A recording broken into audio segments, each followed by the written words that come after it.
Change is underway at Halas Hall. We are going to talk about what it means. Can the Bears salvage their season? Can they fix Caleb Williams? All of that starting right now on the CHGO Bears Podcast.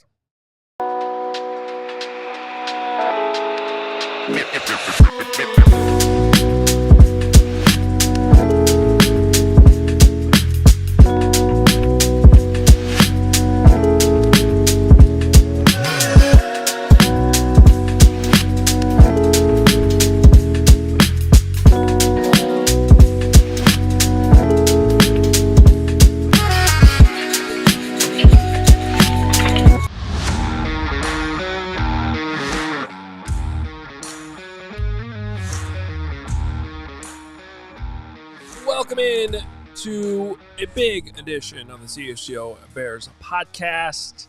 Busy Tuesday. In and outside of Halas Hall, my name's Adam Hoge, Mark Carman, Greg Braggs Jr. here with you. Nicholas Moriano is actually hanging out right here. We should probably get him into the show at some point. And Steven, Mark, get out of here. Steven, you're the closest. Leave now. Well, maybe we should let the audience vote throughout the show. Who should be kicked off? Hoge's included, then. 1, 2, or 3, A, B, or C. Yeah, but they know better. We'll see. We'll just see how. Well, somebody who was voted out of a different position, Shane Waldron. Bye-bye.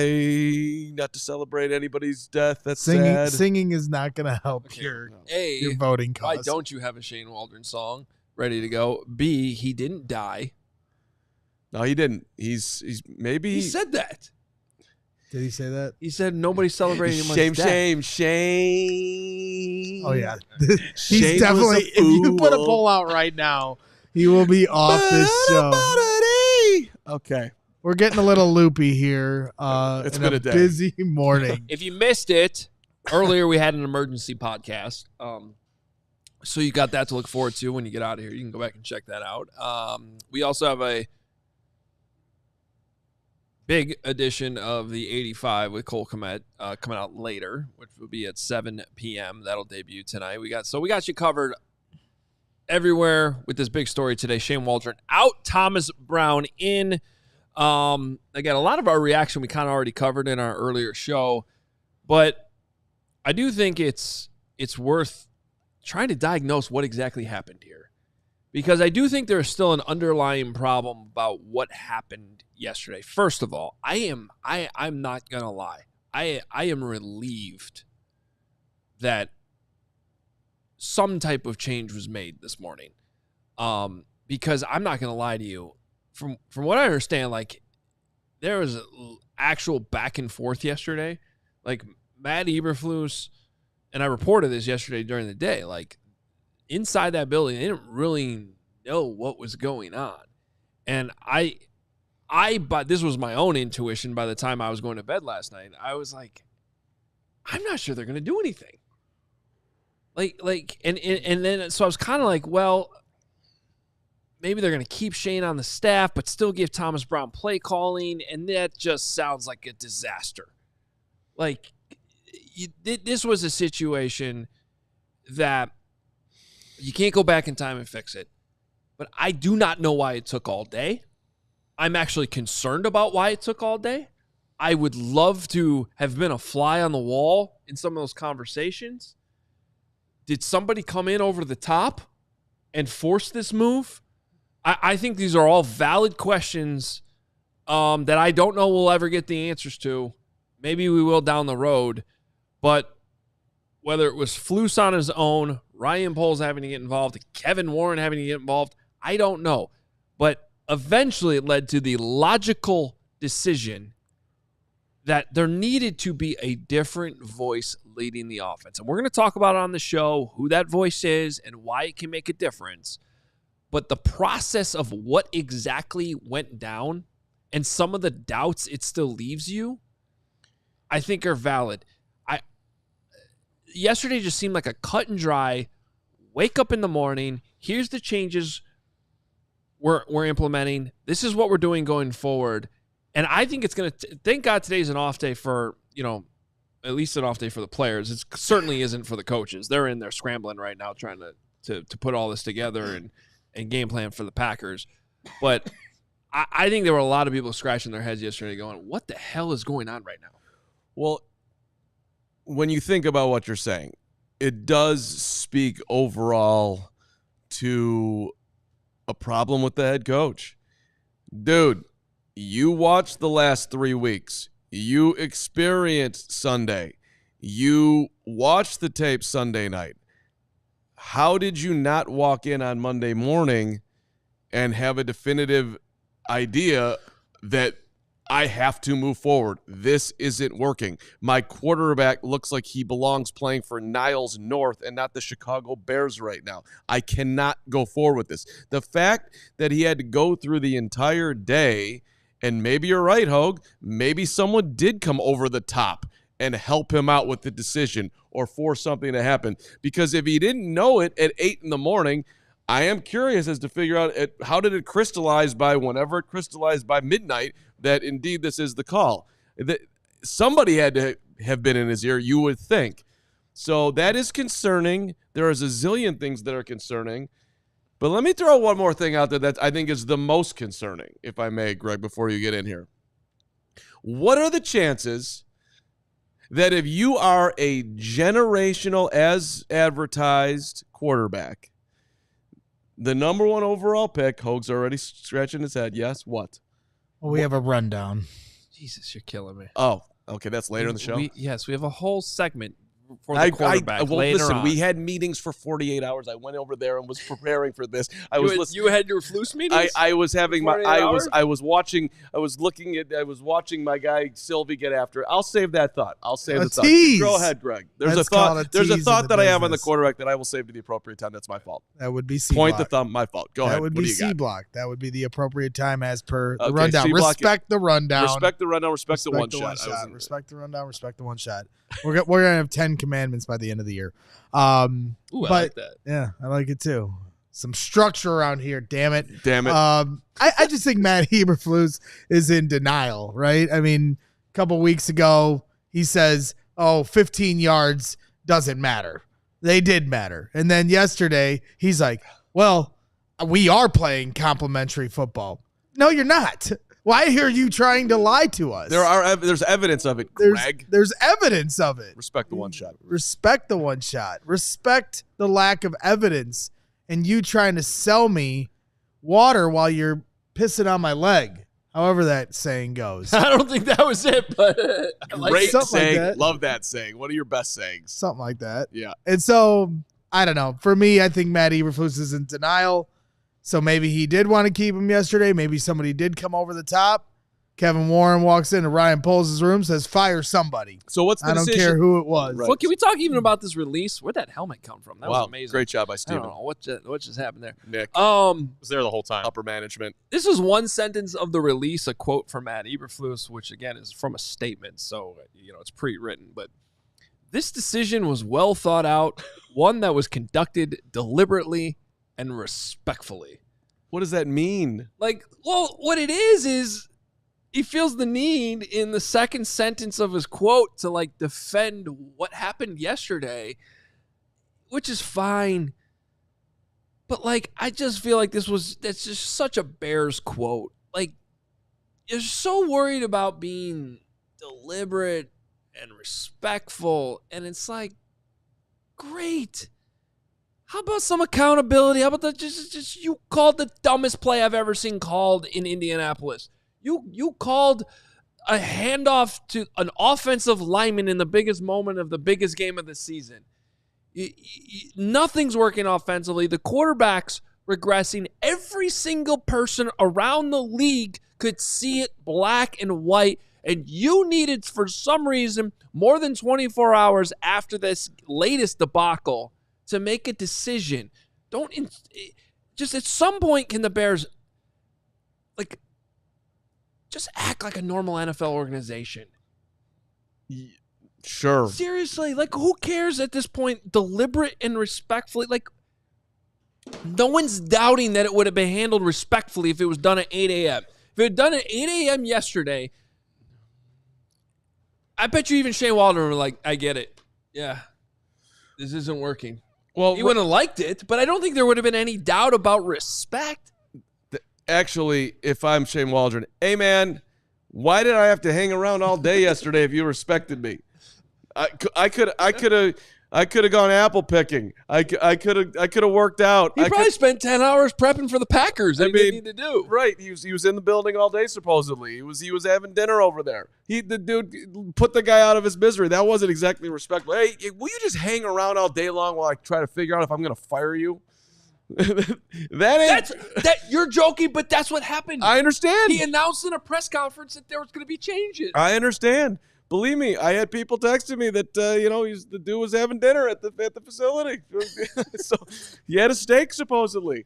I hope it was delicious. Final meal. For my final meal, I might go vegetarian even just to go out on a healthy note. I'm gonna eat a little broccoli on my way out. What's up, Rags? Taco Bell. There you go. there you go. Just order some Grubhub Actually, to the facility. Double cheeseburger, chocolate shake. Be delicious. Look, I mean, you better figure it out because your final meal might be coming. Oh, we know this every day. Every day I walk in here looking around like, what is today the day? Yeah, it's not good. I mean, I was looking for the quote from Nebraska's head coach. He fired their offensive coordinator. And I tweeted that last night. You tweeted it last night. What is the exact quote? That's where it came from. It came from you, Hoge. Yeah. And then what's the exact quote? Because it's just such a difference in tone. So, yeah, they were having some problems in Nebraska. Matt Rule, who's now the Nebraska's head coach, there's a whole video on it. But they brought in Dana Holgorsen, who's the former Houston and West Virginia head coach. Just brought him in from the outside, as I understand it, to be their new offensive coordinator. And Matt Rule, very honestly, pointing the thumb a little bit at himself, too, said, I tried to fix it. I hadn't been able to fix it. So I called someone that I knew could fix it. I think Dana will fix it. Like, it's just very cut and dry. Like, yeah, we tried. I can't do it. So I hired somebody who could do it. So if that was Flus, look, we had a guy last year.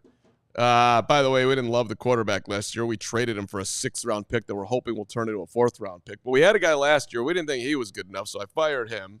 Then I interviewed 9 candidates, and I hired this guy because, by the way, he was also represented by my agent too, and everybody said great things, and I thought this guy was going to be the answer. But I figured out after interviewing 9 guys that 9 games in, 9 times, you're fired. So I am praying that Thomas Brown is going to save my ass, and somehow, some way, I'll be able to. There's a miracle coming, and I'll be able to keep my job, and we don't lose to the Packers this week, 31-7. Would that be an accurate statement? Yeah, it would be. I don't know. This whole thing is just a complete mess, and I just think it's such a. I'm really disappointed in Ryan Poles at this point, and for me, my confidence in Ryan to be the GM of the future has taken a significant hit over the last week.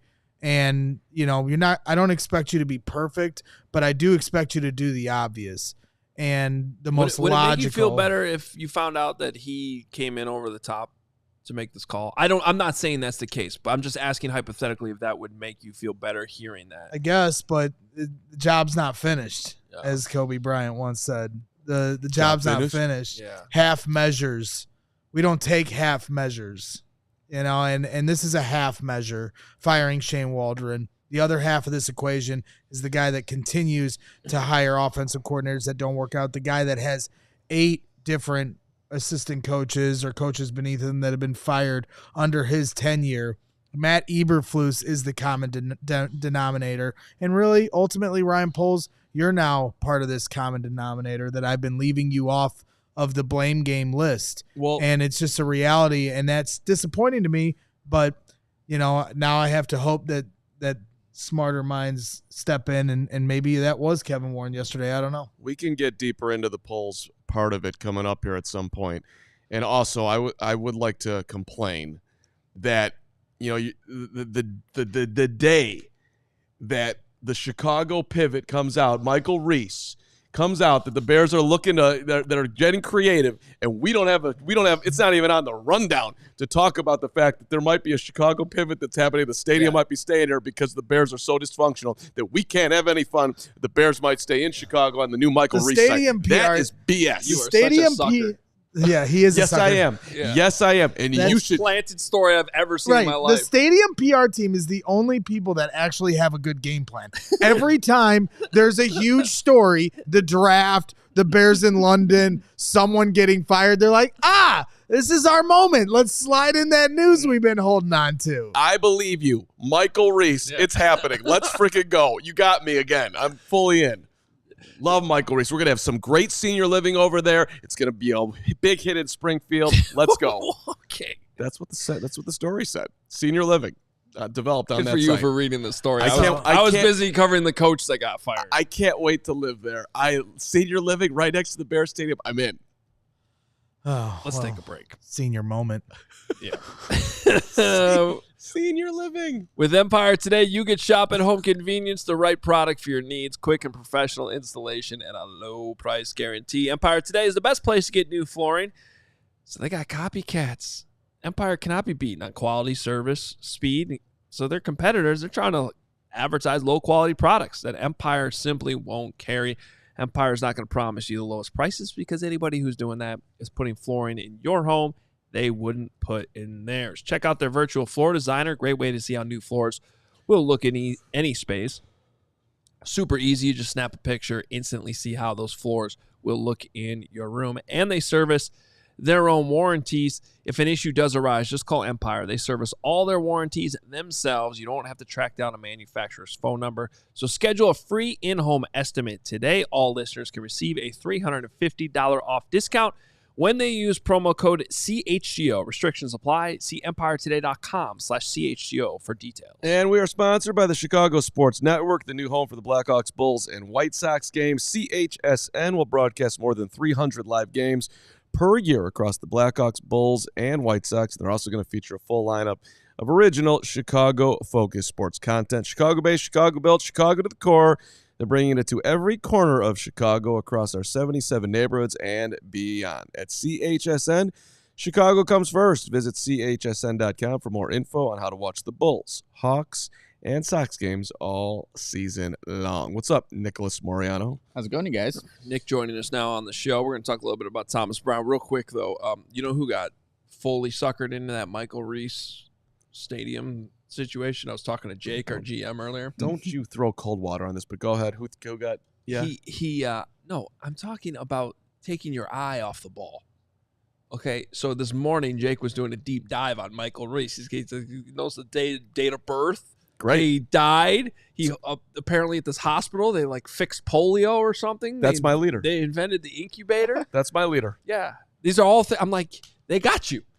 They got you, Jake. Jake and Jake's dad called me last night so we could discuss the quarterback. It was amazing. And apparently Jake's dad is, I don't know if I'm talking. You were on a three-way call with Jake Flanagan and his dad last night? Yes, well, because Jake's dad has a affinity for 17. So we work together. It's a building. He is on Bajan Island with me. So Jake's dad, who I didn't get his name, but I called him Dad because I feel like a part of the family. We're Tyson. We love Tyson. Okay. We're just keeping it quiet for you guys for now. are the secret Bajan men. All right. Yeah. Secret Bajan men. New tune. Like it.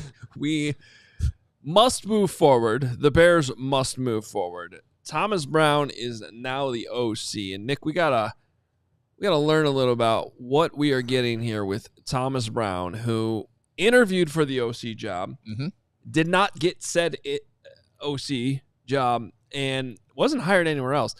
The Bears hire him into this role of passing game coordinator, which, depending on where you hold this job, can mean a lot. It can mean a little. It can mean it's a title. From what I understand, Thomas Brown has, been involved. You're going to hear from Cole later on tonight on the 85 about his role and some of the things he's done. In fact, do we have that ready? I think we're going to play a teaser for you. Okay, so we don't usually do this, but we're going to play a little bit of the 85 with Cole Kmet before, the episode comes out tonight, because we want you to hear what he had to say about who Thomas Brown is and what they're getting with him. And we're calling this for this week. Nobody cares about what happened in the game the other day, but the game recap every week that we do with Cole Kmet is presented by Ankin Law. Here it is.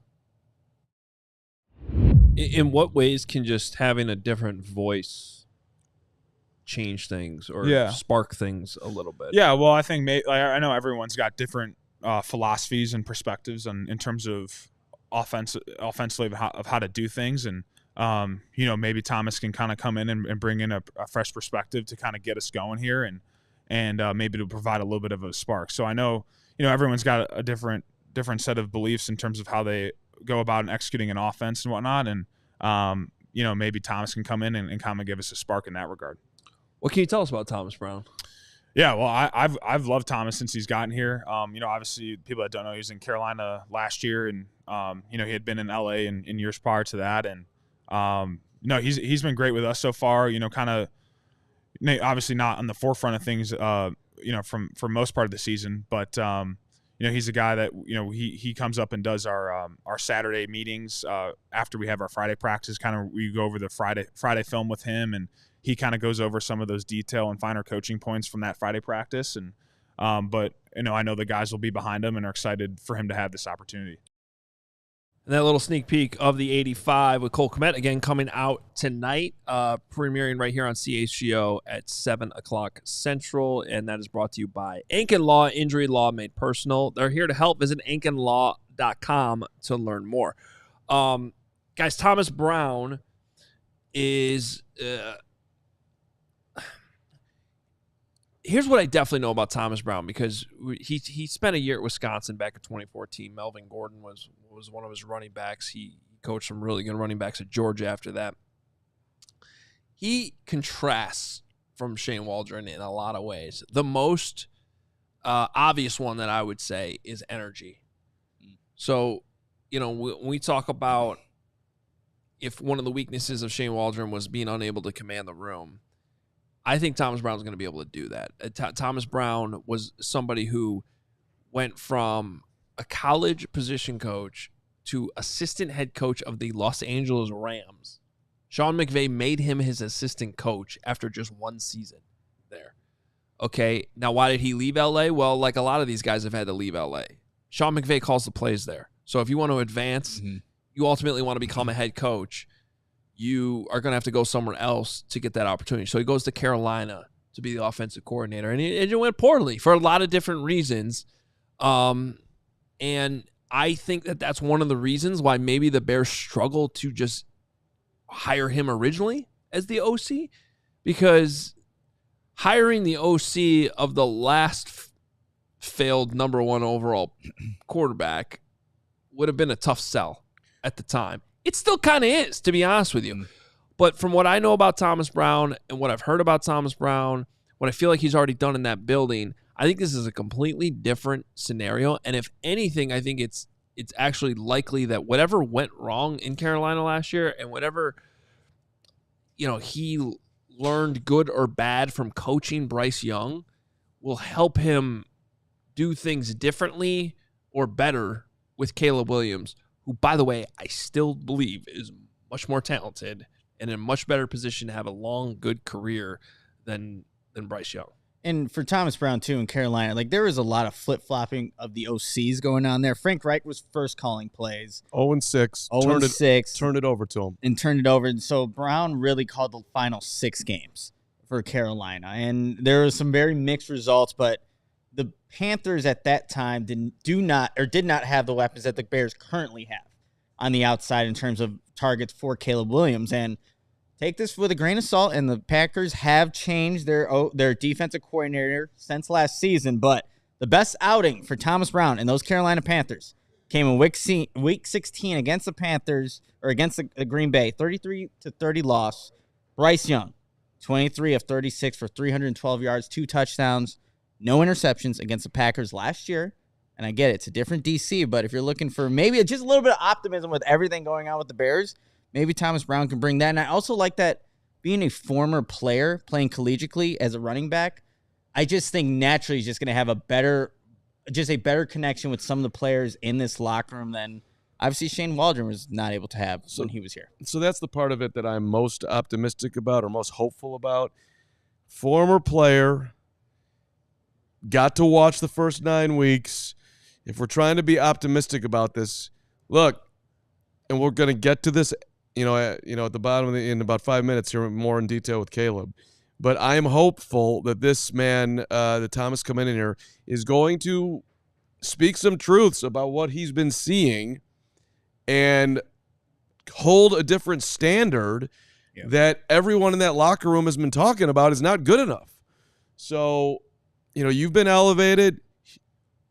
He's got to know that the head coach's future here is very much in doubt.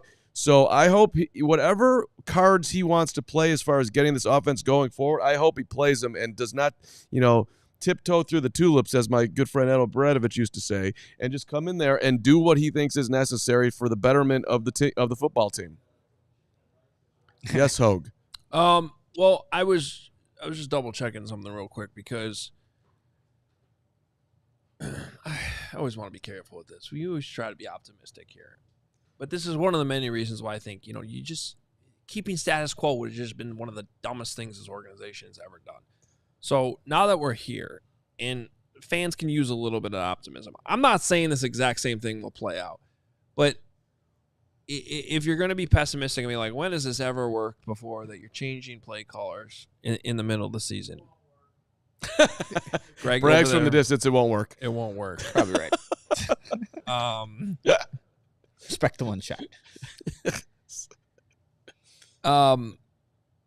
Anthony Lynn was removed as OC in Detroit, and Ben Johnson was promoted. And Ben Johnson started there as a quality control guy in 2019. And I don't know that I can't say the results were just like instant, like right there. But now Ben Johnson's one of the best OCs, one of the best offenses in the league. So, like, having a guy who's been on staff now, Ben Johnson was there longer in Detroit than Thomas Brown's been here. Thomas Brown just got here in January, right? But having somebody who's been in that building, who has been respected in this league. I mean, you don't just become Sean McVay's assistant head coach in a year without doing something right? Without especially that specific title, assistant head coach, a young coach. You're basically saying, man, this guy's got a chance to be a head coach in the league, right? And that's Sean McVay. So that's got to count for something if you're looking for optimism. And again, like, my understanding is Thomas Brown is energetic. He's somebody who I think will command that room. I think he's going to coach Caleb hard. Good. I think there's going to be a noticeable change even on the practice field tomorrow when they get back out there on the practice field. Now, will that result in beating the Packers? Yet to be seen. We will.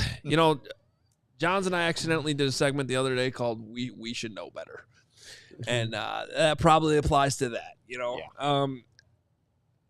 Would I be completely shocked if they somehow pull? This sparks some type of thing and they somehow beat the Packers? I wouldn't be. I'm not going to predict it, but I'm just saying, like, at minimum, we should see a step in the right direction pretty quickly with Thomas Brown taking over. And if not, then obviously there's a huge problem. So, yeah, I don't want to say I don't care if they beat the Packers, but in the grand scheme of things, I really don't care if they beat the Packers. I care about, does the offense look like a real offense? If they score, I don't know, 21 points and Caleb looks like an actual quarterback, I'll promise you I'll celebrate whatever happens on Sunday. So I mean, Sunday's coming quick. That's a quick turn, but it's about having this look like the dude is comfortable. How quickly can he get there? And if he does that, I will celebrate him. And I'm still not. This year is about getting the quarterback at the end of it, feeling really good about himself going into his second year and being able to be a legit playoff team next year. That's still on the table, as rocky as the waters have been. I'll quickly echo what you just said, Mark, because that, I think if we see Sunday Caleb throwing with conviction over the middle of the field, throws like that will be a step in the right direction. We haven't seen that enough in the last 3 weeks. So if there's any good to come from playing the Packers in a loss, it's that Caleb Williams looks more closely to what he looked like in, against Jacksonville, not throwing for a touchdown, but just anywhere close to that, because this offense needs to take a step in the right direction. Caleb playing well is definitely going to be a good positive. All right, we'll take a second break here. I want to talk more about the Caleb part of this. All right. Carm tried to talk about 3 minutes into the show. We'll do that now. Hey, with the Black Friday sales event going on all month long at Ray Chevrolet, you can score door-buster deals on your next vehicle with the door-busting stress. Head in today. I should say without the stress would probably make a little bit more sense there, which is always the case when you go to Ray. Head in today to shop their huge selection of new Chevy models with special Black Friday prices. That's right. Black Friday's here. You can take $3,250 up to $13,000 off MSRP on most new Chevy models, or you can shop 125 of their vehicles priced under $20,000. And as one of the top-selling Chevy dealers in the Midwest, you'll always be able to shop one of Chicagoland's largest Chevy inventories. Visit our partner this November at their location on Route 12 in Fox Lake or at raychevrolet.com, and you will always get the raised price promise. Their guarantee to make your next vehicle more affordable than ever, with no price changing, no add-ons, and no hidden fees ever. Shop the Black Friday sales event all month long by visiting Ray Chevrolet in Fox Lake or raychevrolet.com. They've been serving the community since 1963. Together, let's drive. And a shout out to our friends at Factor Meal Kits. Bryce, listen up here. Notice how the days are shorter, but your to-do lists aren't? Power through your days with Factor's no prep, no mess meals from breakfast to dinner, anything in between. Factor has easy, nutritious options to help keep you fueled and feeling your best. Whether you like routine or enjoy mixing it up, Factor's got you covered. 35 different delicious meals every week, 60 additional convenience options to add to your box like keto cookies, pressed juices, smoothies. It's all the good stuff, baby. Don't let shorter days slow you down. Stay energized with America's #1 ready-to-eat meal delivery service. And listen, we're hooking you up. Go to factormeals.com/CHGO Bears 50. CHGO Bears 50. Use that code, and you get 50% off your first box, 20% off your next month. Code is CHGO Bears 50. Factormeals.com/CHGO Bears 50. And again, 50% off your first box plus 20% off your next month while your subscription is active. So I think the conversation now kind of has to turn as we bring in Greg Braggs Jr. back to the program to what exactly gets fixed here, right? Specifics.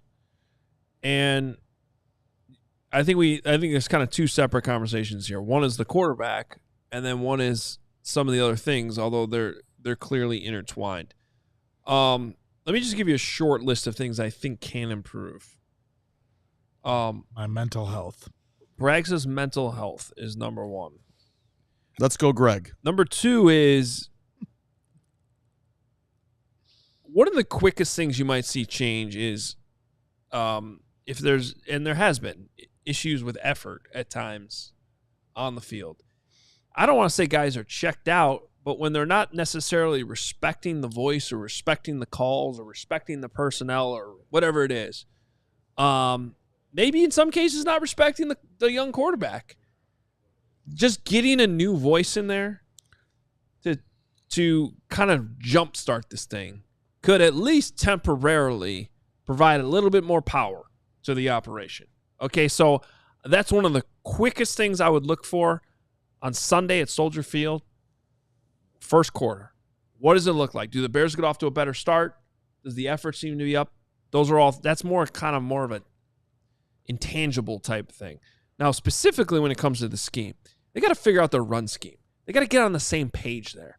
Okay, my understanding is that there's been a little bit of a disagreement at times from coaches now in terms of what exactly they should be running. And I don't know if that's led to some of the indecision from DeAndre Swift, but there's definitely times on film where Swift is either not trusting the blocking in front of him or freelancing or whatever it is. But I also am not sure that they've always been putting the offensive lineman in the best position to succeed. So I think schematically, that is one change you might see that could definitely help. Another change they actually started to do last week, and I had been ranting about this for a couple of weeks, and that is switching where the wide receivers are lining up. So if you watch the film on Sunday, there were actually a few examples of Rome Odunze lining up as your X, isolated to the one side. Now, unfortunately, he dropped the first pass that was thrown his way. And that's when you start throwing your hands up as a coach, because you're like, okay, we tried it, and then the guy dropped the ball. I would continue to do that, though. Specifically beyond that, though, when they're in 12 personnel, man, I got all the respect in the world for Keenan Allen.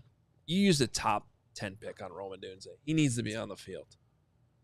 Any situation you have during the game where you only have two of your wide receivers on the field, I'm sorry, but Rome needs to be one of those guys. I would make that change immediately. That is both a short-term and long-term change. This dude needs to be your dude going forward. And in the interim, like, I think he helps more right now, to be quite frank about that, in terms of getting open, in terms of getting separation. And that's again just seems like a simple fix that you could make there with the wide receivers. And then scheme up some layups for your quarterback. And I hate to say this too, because and this is where we're going to start getting the Caleb conversation a little bit. I hate when we get to the point, if there's like a 10-step process of how these quarterbacks, someone could write this book, maybe I will, on how Bears quarterbacks have been ruined in this city. But it's like, your 5 stages of grief or whatever. Like, we've reached the stage where it's start dumbing things down a little bit. That's a slippery slope. I don't want to go too far down that road, but I do think that there's some things that Thomas Brown can do to we're not changing the whole scheme. We're not splitting the field in half necessarily, but maybe all this stuff that's going on at the line of scrimmage, let's maybe just reduce some of the options a little bit to make sure that the operation is working better than it has been when we're seeing penalties, when we're seeing the wrong checks, when we're seeing maybe the quarterback's motioning the wrong player. Like, whatever it is, just as your job as a coach is to put Caleb in the position to have the most success. And right now, I think there's a little bit too much on his plate. And what comes with that too is let's scheme up some more routes that are tied to his feet better, so you have quicker answers. If your offensive lineman can't block effectively, let's get to the quick game. Let's stop with the 5-step drops. Let's get something quick to these talented wide receivers, to Cole Kmet, your tight end. There's got to be more answers built in to the scheme that we can't just blame on the quarterback. We're going to have that conversation here pretty much right now about what blame should be on the QB. But all that being said, there's still things you can do to help that. And I think everything I've laid out here right now would be a perfect blueprint that can be changed by Sunday at noon against the Packers to help Caleb have more success, and why, regardless of what's the quarterback's fault, this move needed to be made. So, just to add on to that, if I was Thomas Brown and I'm sitting down with Caleb tomorrow, Caleb, come on in, let's talk. Hey, dude, look, man, I get it. I believe in your talent. Number 1 overall pick. I would have taken you number 1. I think you're going to be an incredible player. So let's start right there. Number 2, you're a rookie quarterback, and you got a long way to go. And I'm going to help you get there, but you got to listen to me. So I want you to be whatever. I have ways in which I think you can level up, be it whatever he sees. But number 3, what I want him to say to him, dude, if you're not throwing at least 1 interception a game, I'm going to be pissed. I want you to make mistakes. We are not going to be this turtled offense terrified of a turnover. I want to win games, but I also want you to develop. And you cannot develop if you are not figuring out what you can and cannot do. And the fact the last 3 games, Caleb hasn't thrown an interception is a problem. It's too conservative. He's holding the ball. Dude, if you get sacked 9 times again and don't throw an interception, you are not going to play next week. The ball has to come out. I don't care if it's a pick 6. You got to see take your chances. Make your best choice. Put it out there. And this was a huge thing. He threw 4 interceptions combined in weeks 2 and 3, and I can't turn the ball over. Yes, you can. You're a rookie quarterback. Peyton Manning threw a ton of interceptions his first year. He has to be able to throw ball, make mistakes, not worry about it, move forward. That's the first thing I would tell him. And the ball has to come out, make your best read, throw it. If it's wrong, then it's wrong. We'll work on it. Throw the ball. So now we're chopping the tee off of hits too. Yeah, we are. Smart out. I'll talk to Matt Eberflus about the tee. Throw the damn ball. Now it's the high principle. It's the his. Yes. No, we already got rid of the S. We got rid of They're the not S? situationally smart. Did you see the Commanders game? We're down to high. Yeah, we went from hits to hits. Now we're high. I'm high. Sunny thinking side. About this. Shout out Sunny side. I mean, well said, Carm. I think that is a good start. To me, it's not a knock to simplify the offense. It shouldn't be a knock. It is what's necessary. When you look at Caleb Williams, and I've been talking about this over the last few weeks to the point where people are like accusing me of being a Waldron apologist, and my whole point was Caleb Williams has gotten away from what he was doing well in the 3-game winning streak, which was play some mature football, taking what the defense gives him, being patient, playing patient football. And now the whole season his footwork has been a mess, which ties to his accuracy. So when you talk about the details, that has to be drilled home. And for him to have to come to the line of scrimmage and make all these different checks, take all of that away is my suggestion. Come to the line of scrimmage and know what play you're running, and let him focus on the details first, and then work your way out. Okay, now I've got my footwork down. I've got where my eyes need to be. I understand the play. And we're going to run it and execute it to perfection, whether it works or not. It's not about the result. It's about the process. Any good coach will tell you that. Then once you get the process down, now you can start building out your playbook and opening up to things that you can't skip steps. You can't skip steps in this league. And this is where they're at right now. And it's been a huge regression over this 3-game losing streak.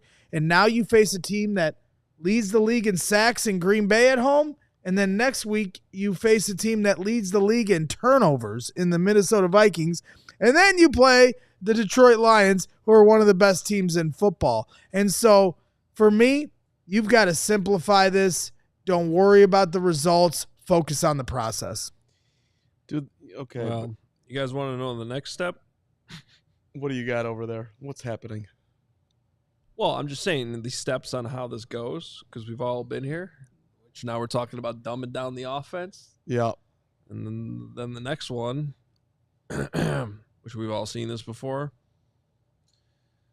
from our guy Sylvie this morning. Yeah. After talking to a few people with knowledge of the situation, players went to Matt Eberflus and Ryan Poles asking them to make a change at offensive coordinator. There have also been a few veteran players requesting that Bajan starts. Are you a veteran player? You're giving Carm way too much credit, Sylvie. He is a veteran human. Well, I don't know about player. A veteran tennis player who loses to much more veteran tennis players. Who are you losing to tonight? His name is George. He's the 1 seed in the playoffs that I only made as. We don't want to talk about my tennis game. Playoffs? You made the playoffs? You haven't won a game. That's because somebody got injured and I'm in. So I'm looking forward to losing tonight and then getting in the backdrop. But I'm coming for you, George. Listen. Did you Tanya Harding somebody to get in the playoffs? No, I wouldn't do that to these guys. I respect them too much. Okay. These are great people. But look, All right, Suspicious. let's talk about that report from Mark Silverman, who's been around these parts, I believe, for quite some time and has good context.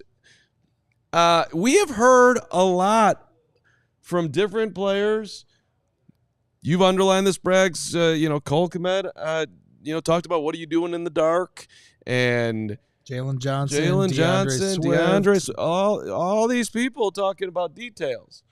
Well, who's the hardest working guy on the Bears? When you watch Tyson Bagent, he in training camp, he'll send a pitch out to DeAndre Swift, then he's going to run around to the other side. Most quarterbacks, they'll stop at the line of scrimmage. Bagent will go 10 yards down the field. Bagent is a workaholic. Who's the guy that's doing the burpee, whatever the hell that was? That was Nick. Nick tried to do and made it 5 seconds. That's 17. This dude is a maniac. And the fact that report is out there and the fact that we're talking about the details, I don't think it takes a whole lot to figure out here that there's some guys in there that want the quarterback to be putting in some more effort here. I mean, that's where I'm at. Right. I mean, I don't think anybody questions Tyson Bagent's work ethic. That's what got him to this point from where he came from in college. But it's more about veteran players looking at what Caleb Williams is doing to be ready and his readiness overall just as a rookie in this league. And this is the problem I talked about as we went into the season, or at least the challenge that this coaching staff has now failed at that worried me, and was calling plays to win games because you have a win now roster or a roster of players that think they should be winning now versus calling plays to develop a quarterback. Because you got veterans on this team that they want to win. They're tired of losing. Jalen Johnson is tired of losing. They don't want to, as much as they all understand that Caleb Williams needs to develop for the greater good, you're pissing away a year of a great defense. So how do you think the defense that makes them feel? So when they're talking about Tyson Bagent and they want, the details to be better, it's also about there's patience is run thin for a team that thinks they should have 7-6 wins right now. Yeah, and also you say you're pissing away the defense. For some of these veterans, they're I don't want to say throwing away a year of their career, but the clock's ticking.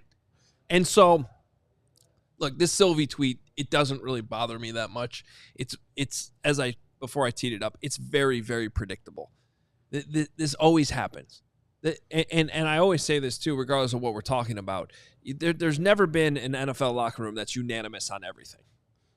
Like, I guarantee you right now in Detroit, there's some unhappy player somewhere between number 40 and 53 on the roster that's upset about the playing time or upset about this or why he's not getting his number called on this. You know what I mean? Like, so are there veterans that right now think that they could have a better chance to beat the Packers this week if Tyson Bagent's playing? I'm sure there are. There were players that were thinking this last year with Justin Fields. Yeah. Locker rooms are always going to have some differences of opinions. Well, look, like the old saying goes in Chicago, right? The most popular quarterback's the backup. That's been the case in the locker room a lot of times too. Things aren't going well.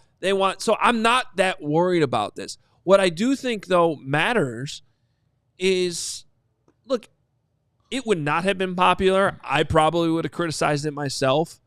But I do think that there is credence, and I've said this many times too, to the idea that quarterbacks should sit more than they do.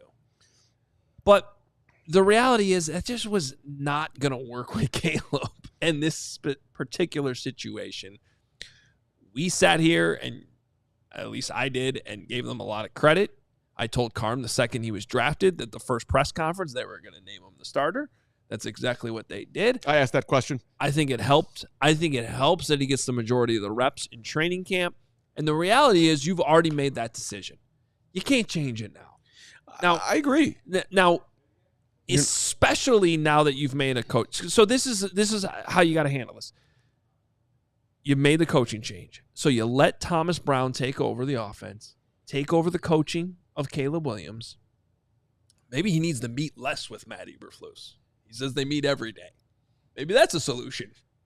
maybe you don't meet with Flus as much. I think we just nailed it in our second show of the day at 49 minutes in. Stop meeting with Flus. Actually, I go back to my take on Thomas Brown. The first thing you should walk in and say, okay, you're not meeting with Matt Eberflus anymore. I got you. It's like when Michael Scott is texting Ryan the temp and Ryan's outside and he sees him and Ryan's like, click, nope.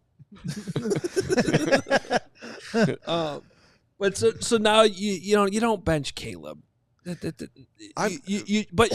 But you monitor this. You see if is this and quite frankly, if they reach a point a month down the road where he's still taking a beating, where he's still regressing, and you're making changes in the offseason, then maybe unfortunately there comes a time where that is the best option to maintain his health and to make sure he's not continuing to regress. But they're not there yet.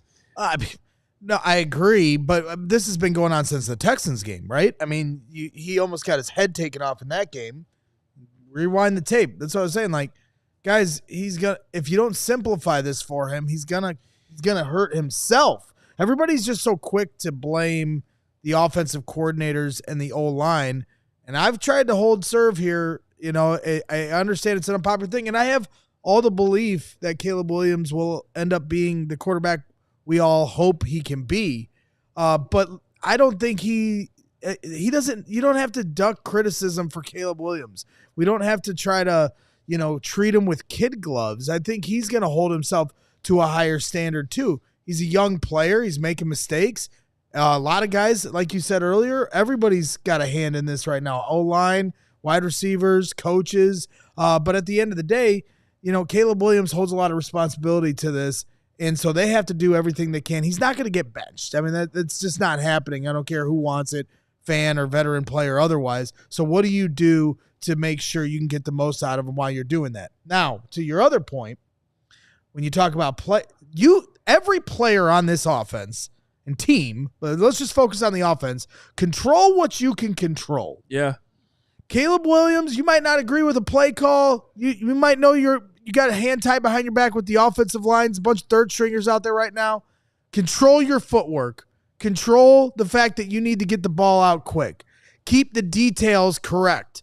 And if there's a mistake being made, that's not on you. Get the ball out of your hands. Wide receivers, run your routes to the fullest potential. If you're frustrated with the quarterback or you're frustrated with the play call, control what you can control. Every single person, stop worrying about who's not doing what and focus on yourself, and then that's going to make the greater good a thing. Because when we talk about everybody saying, oh, well, DJ Moore's the guy that's saying he wants Tyson Bagent. Well, DJ Moore, each one of these guys, you're not doing yourself any good when you put things on tape that make you look bad. Even if behind the scenes you're like, well, this is the real problem. Guess what? None of that's ever going to get acknowledged. What's going to get acknowledged is what you put on tape. So you better control what you can control, or it's only going to make you look bad too. Yeah, but okay. DJ's not worried about what he's putting on tape. DJ has got he's got $28 million a year. He's not worried about that. Look, well, we had Briggs and Brown on here yesterday, right? We're talking about how who did we play this week? The New England Patriots lined up. It was obvious they were blitzing. He's got his hot route. That dude's right there. Caleb is not seeing it, doesn't have it. That's a huge problem. And to me, that does fall under, are you preparing well enough to understand what's happening?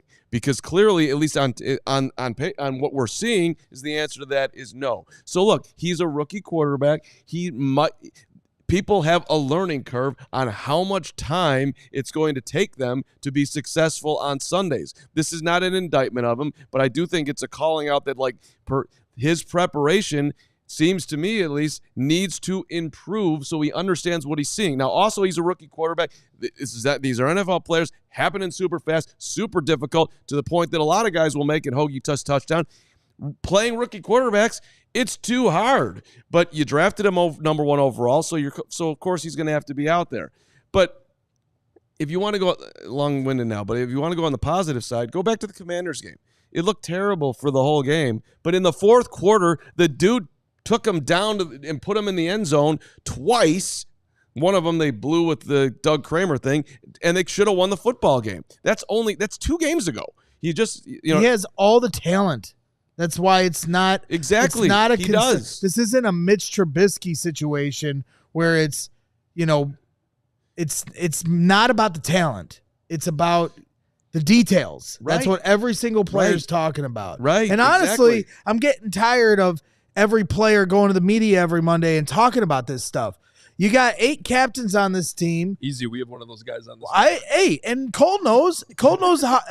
I'm not afraid to say these things to him too. It's the truth. You got 8 captains on this team, but we need leaders. You can vote for captains. And another thing, voting for Caleb Williams to be a captain in his rookie year.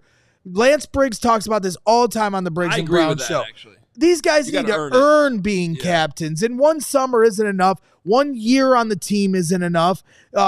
10 snaps, Mercedes Lewis isn't enough. You got to earn it by paying your dues on this team for multiple years. And so I don't like, as much as we all enjoy the insight that they give us and the honesty. What I also want is for somebody like these guys got to check each other. We have a GM here that oversees us, and he'll hold us accountable, but he's not in our ear every day telling us what we need to do better. We hold each other accountable. We scream at each other about what needs to get done. And if I'm not doing my job, Steven lets me know I'm not doing my job. And we'll get in each other. Me and Mark Carman scream at each other on a weekly basis. But that's because it's what we want what's best for this team. And so there needs to be somebody on this team that gets in people's ass a little bit, because it can't always be hugs and kisses. And this organization is too comfortable with a bunch of choir boys, and it's time for some toughness to get back into that locker room, and somebody's got to start yelling at some people. Stop going to the media and talking about who's not doing what and getting each other's faces about getting it done, damn it. For the record, Greg only yells at me monthly. I'm a Carms daily. I get monthly. Everybody gets a turn in the bucket. Let me tell you, there have been, I would say in the 3 years that I've been doing this show, I haven't slept well for at least a year of it. This guy, well, I'll wake up at 2 a.m. and think about how I'm going to. Because you're on the phone with Jake Flanagan's dad at night talking about the quarterback. I need more calls with Jake's dad. That was actually so settling last night. Yeah. You get a fist pound for that one, buddy. Way to go. No, to Greg's point, because I know he's being serious. Like, I keep coming back to Kevin Warren because I just want to know. I just want to know what's different. I don't care about what's the guy's name that they're going to build a stadium on land that's not big enough now. That'd be Michael Reese. Okay. Who the hell is Michael Reese? Give me more of who's the next Dan Campbell than the Michael Reese. Like who's the alpha that can come in here and can this organization stop being scared of that? Well, and that's where I've come to the realization. I put it on Twitter earlier today. As much as Ben Johnson and Cliff Kingsbury make sense, it sounds like what this organization needs is that kind of leader. And I begged and pleaded to bring Jim Harbaugh here. And I have a weird suspicion that if he was here right now, we wouldn't be having these conversations, because he's a detail-oriented head coach who demands respect of a locker room and has been able to be a leader of men. But that, to me now, it's abundantly clear as much if Ben Johnson is a leader of men and demands that respect and is a great play caller, great. But I think as much as we're so honed in on they got to have the perfect guy for Caleb, no, they need the perfect guy for an organization and a team. And Mike Tomlin is a perfect example of that. But Dude, your guy Bill Belichick is sitting right there for you. Belichick, you want to do that? Mike Vrabel. I mean, I wasn't a week ago. I would have said no, pass. But now that we just keep continuing to go down this well every Monday, and the players come out and talk about discipline, detail, work ethic, I know a couple guys that'll demand that are available right now. And Jim Harbaugh is no longer available. So that to me is probably the answer for this team. And I know a lot of fans would prefer Ben Johnson, but unless you can prove to me that he's going to demand those details out of these guys, then it does you no good. You can have all the plays and all the talent in the world, but unless you are demanding accountability for each other and everybody's coming in that locker room being a professional, none of it matters. Got me all dialed up. My blood pressure's up. I'm a little worried. I mean, Jaquan Brisker just tweeted an hourglass with TikTok. What is he saying? Can you speak Jaquan Brisker? Because yesterday it was something. That's just the subliminal messages on Twitter bother me. No matter where they're coming from. What is he doing? That yesterday was you keep being stuck in your ways. You going fall slime. Today's an hourglass. It's you trying to read that. It was horrible. You keep being stuck up in your ways. You going fall slime. Anybody speak Kwani B? I'm trying to figure it out. Now today's going hourglass. This dude hasn't played in 2 months, and he's hourglassing the coach. What? That's not. If I'm Ryan Pulse, Kevin Warren, I'm sure George McCaskey. Red just gave you a 5-point deduction for your street talk. It's just like I gave myself an F. My bad, Red, and everyone else. But what? I just find it amusing, like the safety, and I hope that Jaquan Brisker can get healthy and all the things. This is not talking about, but it's interesting to me. You would think that he wouldn't be going hourglass on Twitter, seemingly talking about his coach. What if it's him saying he's coming back? Well, that's why we got the cryptic. That's why I'm trying to figure out. Can you speak Kwani B? No, my advice is to ignore those. It wouldn't surprise me at all if the Bears score on their opening drive, but I don't know. Like I said, this ship is sinking. You could make all the perfect coaching moves, and at the end of the day, they still have their third string offensive line rolling into this game against a Packers team that's talented and leads the league in sacks. They're going to give this offense nightmares no matter what they do.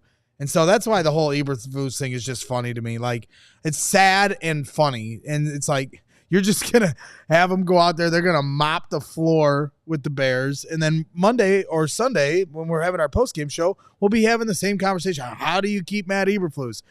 And it's like a game to see how long they'll do it all the way to Thanksgiving.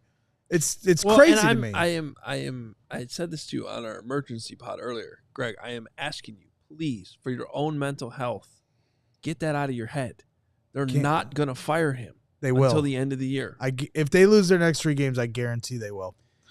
Honestly, they should after the Packers game. Well, I know, but Flus should have fired Waldron last Monday. I know. They probably would have beaten the Patriots. They would be. It's the point of no return now, though. The first step, okay, scapegoat Waldron.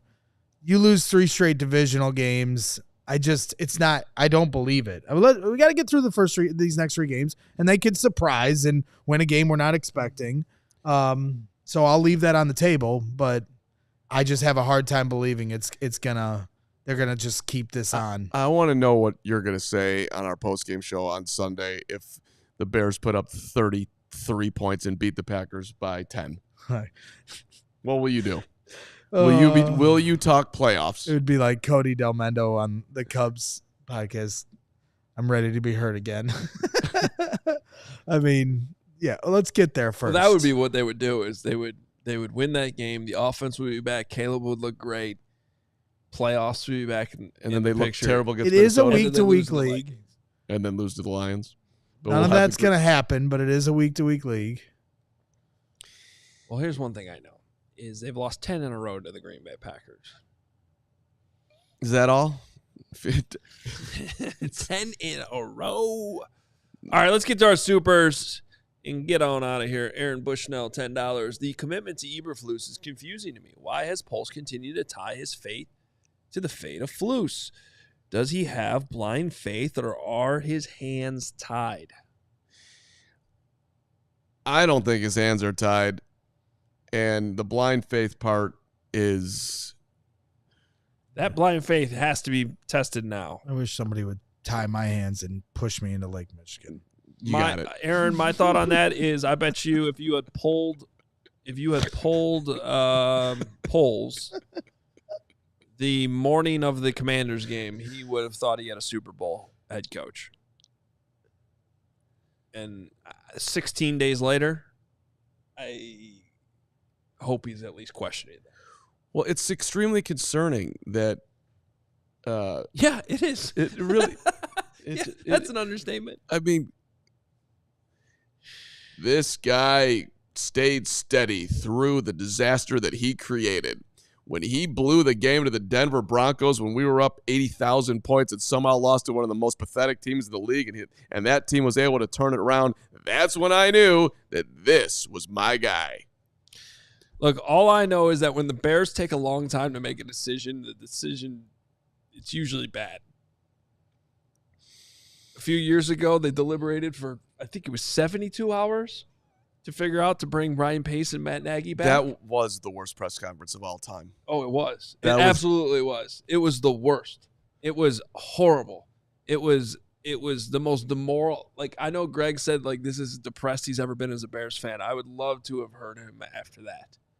That George McCaskey, Ted Phillips presser. Ryan and Matt and Ryan. And collaboration. That was the worst. And that was worse than now. But then last year they took 48 hours to deliberate. It's looking right now they made that the wrong decision. That's why I feel like this was headed there yesterday.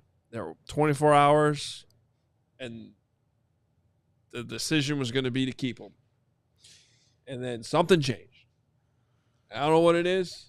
Well, maybe it is the Kevin Warren effect, and it is. That's my bet. I honestly hope so. I hope because all I want to know is that something's different over there. Right. All right. Okay. Pokey Ghostly. Can you imagine Kevin right now in his office just staring at good old George Hallis? Kevin's stadium. No, he's got the weird painting in there, that photograph that he looks at. Kevin's stadium project fell through, and so then he hit up polls and said, "Fire someone!" Click. He's just rage firing over stadium. He's gonna build the stadium on some train tracks now. He's looking to it. He's looking to us right. What would you do, George? Oh yeah, you'd be as cheap as possible and. But maybe that's always your only George Hallis analysis. Well, it's true. Man, you find Ed O'Bradovich $500 when he's making $10,000 for throwing his helmet into the stands after they won the title. You know, you've told that story 100 times. Well, I'm telling it again. Pokey Ghostly, $2. Bet you $20 DJ was the biggest advocate for Bajan. I don't know that. To be honest with you, I have no idea. Andrew, $2. Panthers fan last year.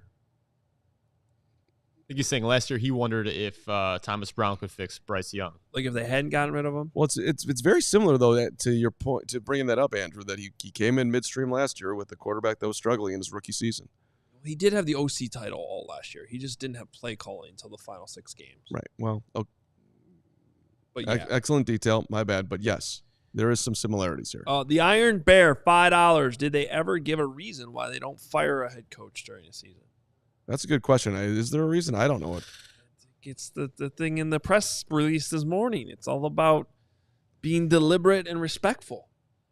And then the Bulls, they fired Bill Cartwright on Christmas. And Scott Skiles, and too. Scott Skiles. So the Bears need to follow the Bulls formula. And on Thanksgiving, cut the turkey. That's a turkey. That's a great Cut the turkey. I'm sorry. I got in my head about a great firing story, which somebody had tipped off Cap that either Tim Floyd or Scott Skiles were getting fired, and they're like, no, he's in the building. And they're like, okay, thanks. As he's literally in his car outside his house watching him shovel his driveway, and he just knew they were lying to him and reported it. Oh, Cap's told, yeah. Cap had eyes on the coach who got fired. Yeah. You tell me he's in there running practice. Okay, bye. That, along with his interview with Flus yesterday, is why David Kaplan is a legend. Wait, speaking of that, I was not going to bring this up on the show, but I saw this get retweeted. Coach, your phone's as bad as your offense. So, legendary Chicago sports radio line. Okay, so right after that, Apparently, Cap went on the national ESPN radio show today and accidentally muted his phone during his first answer. Oh, no. Well, that's the other side of Cap. It was fantastic. Wolf Weststar, $5.12. That's the most specific super chat we've ever received. Thank you very much. Seriously. I didn't even know you could do the cents edition. We know you didn't know that you could have cents. Yeah. Good one. Good one. What would it actually take for Flus to get fired in season? Green Bay hanging 50 plus. That didn't work for Tressman. Another losing streak. That didn't work for Nagy.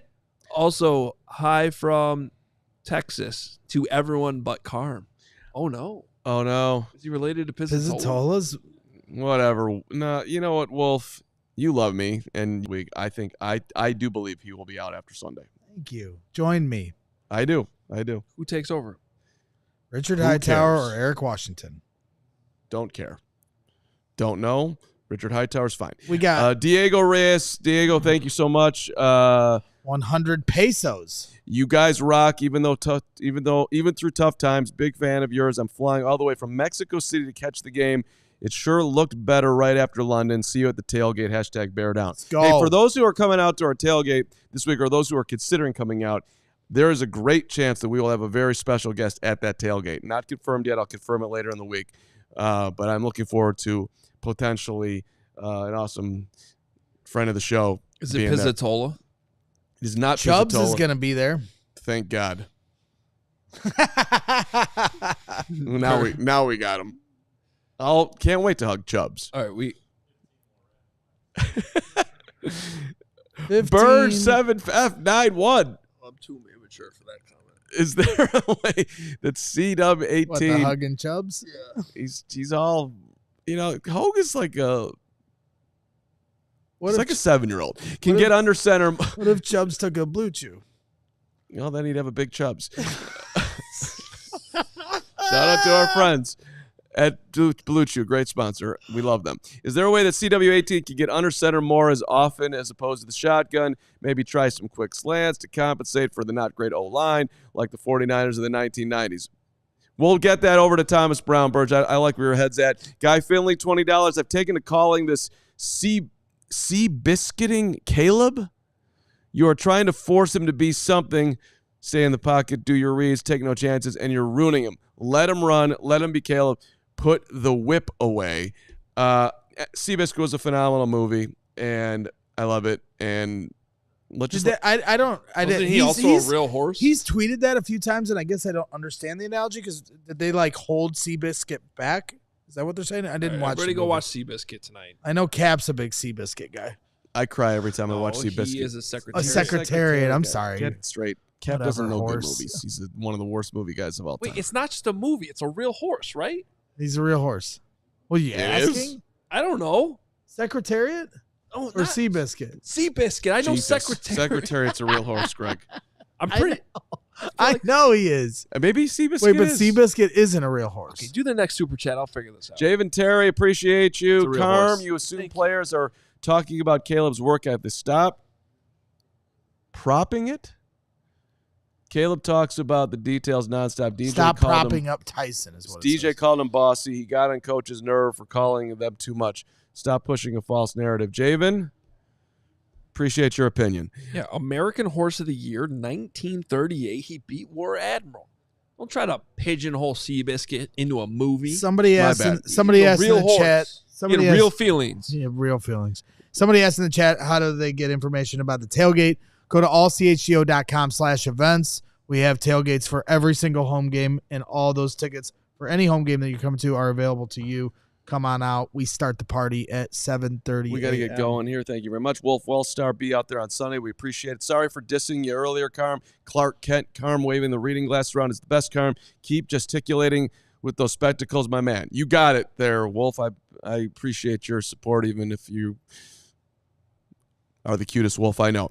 Frankie, $9.99. Is it weird that the Bears make my life hell every year since 2008 when I became a fan, but I love them too much to leave? See you all my first tailgate this week. Can't wait to see you, Frankie. Everybody's coming to the tailgate. This is gonna be a fun party. Yeah, it's gonna be a hootenanny. Who's next? Frankie? No, Frankie already talked. You just did Frankie. All right. Adam's gonna read this because he knows how to say this dude's name. Bradley Hassey. Bang. Brad Hassey, $2 super chat. Why do the Bears refuse to hire an alpha coach? Great question. Hopefully they'll get over that. It's awful. Next, So they're cowards. Ron Carlson, big old Ron, my man. Looking good, Ron. Being a Bears fan is lining up at your favorite restaurant to get in after it had been closed for a rat infestation. Well said, Ron. I don't even... Sounds like a very specific thing that happened to Ron. There was a mouse in the press box the other day. Who's next? We're out of time. We love everybody else who super chatted, and we apologize that we didn't get to you, but Greg Braggs was too long-winded. No, I wasn't. No, you weren't. You were on fire today, buddy. Is there any other good ones in there? No, we gotta go. Thank you to Bears fan in Wisconsin, Javen Terry, who had another one, Joe Calcagno, Colby Richardson, everybody in there. Chicago driven. Total malarkey. Sorry, we had a lot of supers today, guys. Eric we're out of time Harshbarger. because we got the Blackhawks show coming up next. CHGO Blackhawks, which is And the 85 tonight. we got the 85 with Cole Kmet. 7 p.m. tonight. We're gonna put out. We already saw the preview from this episode that we had in there, and I'm just gonna say you definitely want to watch it. It's been a crazy day, especially for the players. Cole was really good on everything that we talked about. So check it out tonight at 7 p.m. We'll be back tomorrow. It'll be a Baldy Wednesday. 1 Yes. p.m. right here. Yes. CHGO Bears Podcast. Thank you for watching, listening. Go check out the emergency pod from earlier. CHGO Blackhawks is up next. We'll talk to you tomorrow. We all silly like the mayor.